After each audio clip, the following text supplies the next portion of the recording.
मुझे आपका यस। सबको जय मसीह की। सब खुश हैं? कितने जन खुश हैं? थोड़े से हाथ ऊपर है। सबके हाथ ऊपर होने चाहिए क्योंकि हमारा यीशु मसीह जिंदा खुदा हमारे दिलों में आया है। हालेलुया।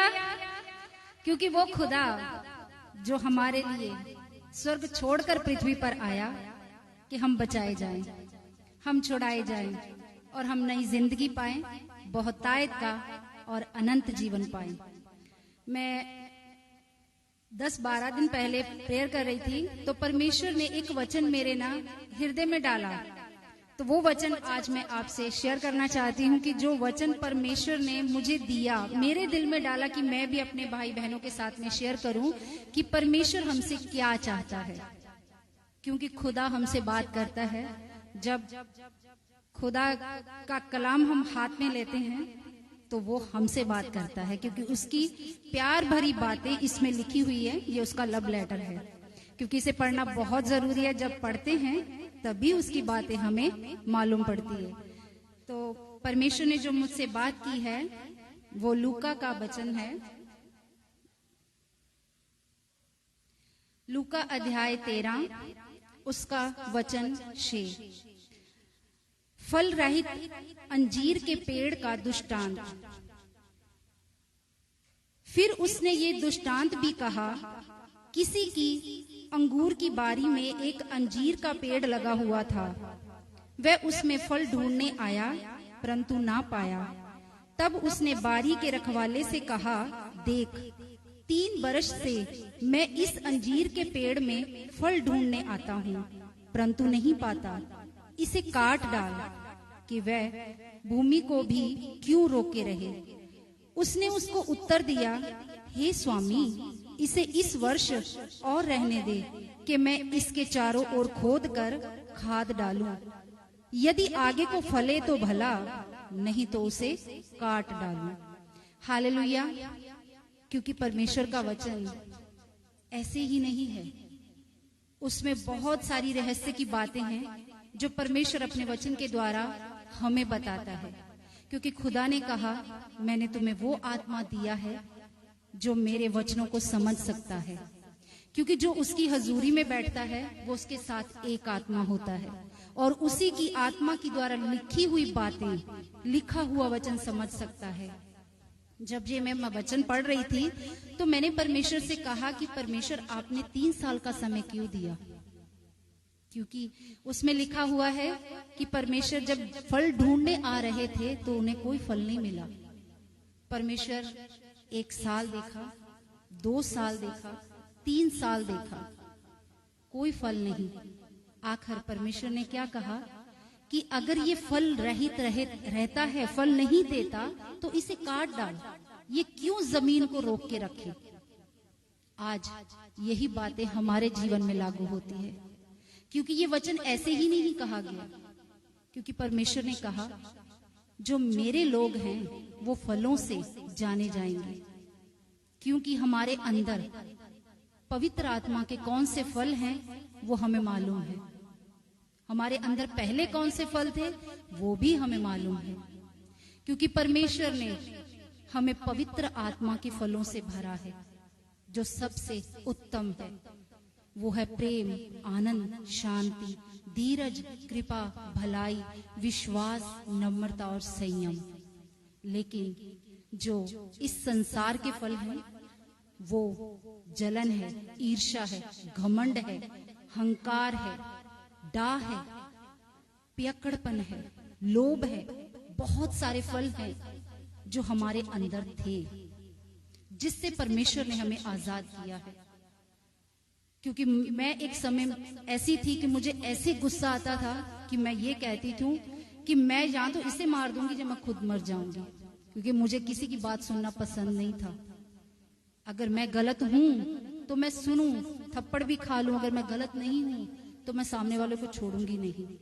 लेकिन परमेश्वर ने मुझे इतना बनाया कि आज कितना भी कोई कुछ बोले मुझे कोई फर्क नहीं पड़ता, कोई फर्क नहीं पड़ता। क्योंकि एक समय था जब मैंने परमेश्वर से ये रो रो के मांगा था कि परमेश्वर मुझे शांति दे, मुझे सब्र दे, क्योंकि जो इस संसार में जिंदा होते हैं उन्हें सारी बातें लगती हैं। मैं इस संसार में रहकर जिंदा रहना नहीं चाहती, मैं इस संसार में रहकर तेरे साथ जीवित रहना चाहती हूँ। क्योंकि मेरे खुदा को बहुत कुछ कहा गया, मेरे परमेश्वर को बहुत कुछ कहा गया, उसके मुंह पर थूका भी गया, उसके थप्पड़ भी मारे गए, उसके वस्त्रों को उतार दिया गया, वो वस्त्रहीन हो गया हमारे लिए। उसने इतना कुछ हमारे लिए सहा। तो ये बातें मैं भी चाहती थी कि परमेश्वर मैं भी तेरे जैसी बनूं, लेकिन परमेश्वर ने मुझे सच में वैसे ही बनाया जो उसने मुझसे वादा किया था कि मैं तुझे बनाऊंगा।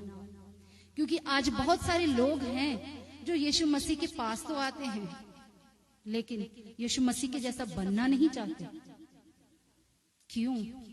क्योंकि यीशु मसीह के जैसा बनने के लिए उसके जैसा बलिदान देना पड़ेगा, उसके जैसी कुर्बानी देनी पड़ेगी, और वो कुर्बानी हम देना नहीं चाहते। अगर कुर्बानी देते हैं तो हम यीशु मसीह के करीब होते हैं, क्योंकि यीशु मसीह का वचन कहता है, जिन्होंने मुझे नहीं छोड़ा वो तुम्हें क्या छोड़ेंगे।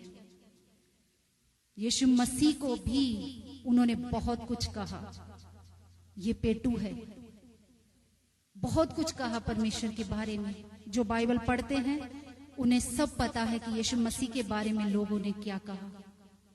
आज हमें भी बहुत सारे लोग बहुत कुछ कहते हैं, लेकिन जो यीशु मसीह से प्यार करता है वो इन बातों की चिंता नहीं करता कि लोग हमें क्या कहते हैं। हमें ये चिंता होती है कि हमारा परमेश्वर हमसे क्या चाहता है, वो हमारी किन बातों से खुश होता है। आज हम कलीसिया में आते हैं, बहुत सारी बातें हैं, बहुत बहुत बातें हैं जो हम देखते भी हैं, सुनते भी हैं, समझते भी हैं, लेकिन उसमें आगे बढ़ना नहीं चाहते। और बहुत सारी बातें ऐसी होती हैं कि हम अपने समय को देखकर पीछे हट जाते हैं, पैसे को देखकर पीछे हट जाते हैं, लेकिन खुदा का जो हाथ है वो बहुत बड़ा है, हमारा हाथ बहुत छोटा।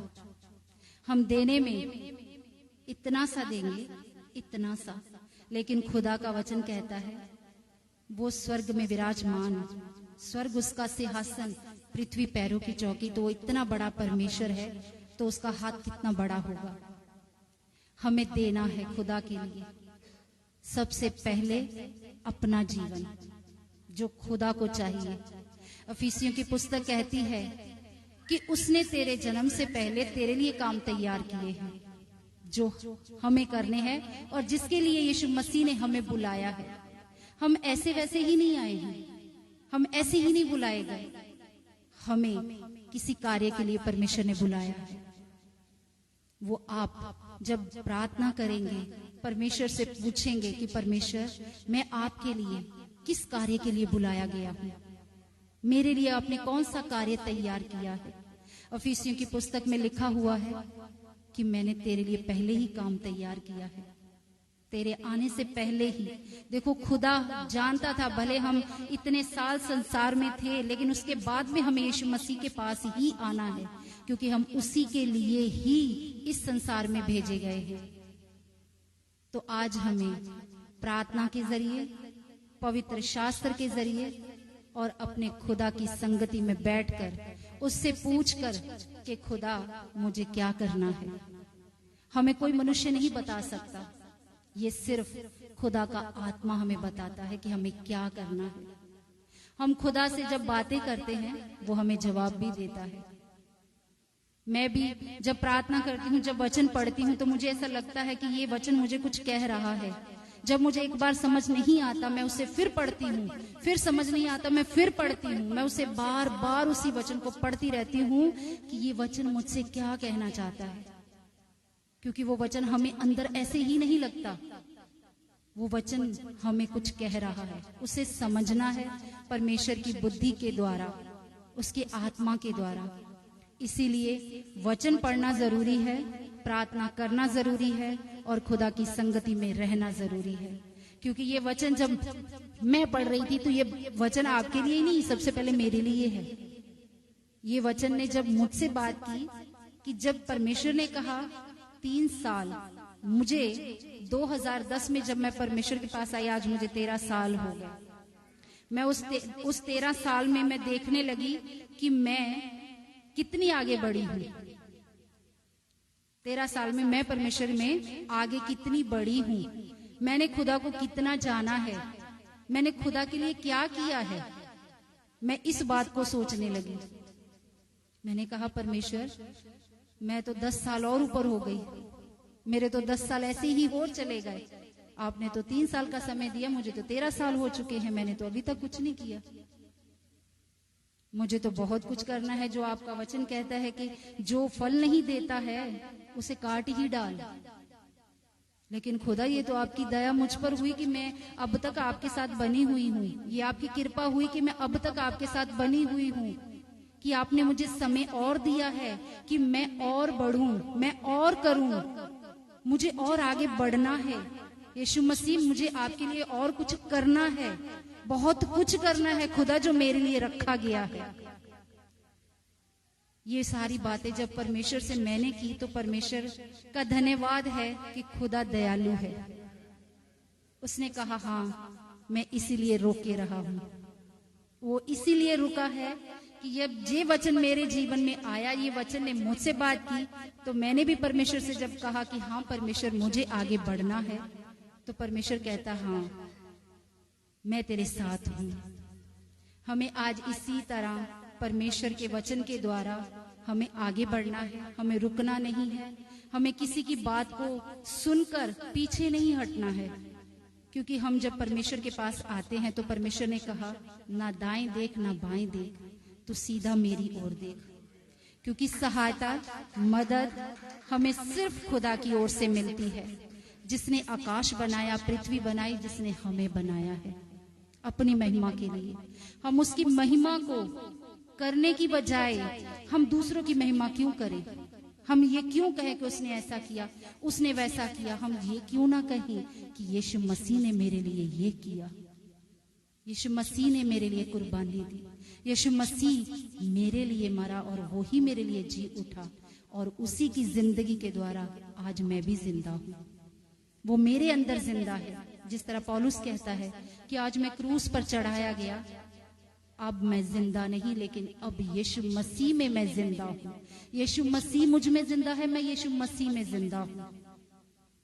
आज हमें भी वैसा ही जीवन जीना है, क्योंकि हम इस दुनिया के नहीं हैं। दुनिया में रहते जरूर हैं, लेकिन दुनिया के नहीं हैं, क्योंकि खुदा ने हमें जहां लेकर जाना है, हम स्वर्ग के अधिकारी हैं। तो मैं इस छोटे से वचन के लिए परमेश्वर का धन्यवाद करती हूँ, और मैं दुआ करती हूँ कि जिस तरह खुदा ने मुझसे कहा, इसी तरह परमेश्वर आपसे भी बातें करे, और आप जरूर पवित्र शास्त्र को पढ़ें और उसकी गहरी और गूढ़ बातों को और उसके राज्य की बातों को जानें। मैं परमेश्वर का धन्यवाद करती हूँ और इस वचन के लिए खुदा का शुक्रगुजार हूँ। आमीन।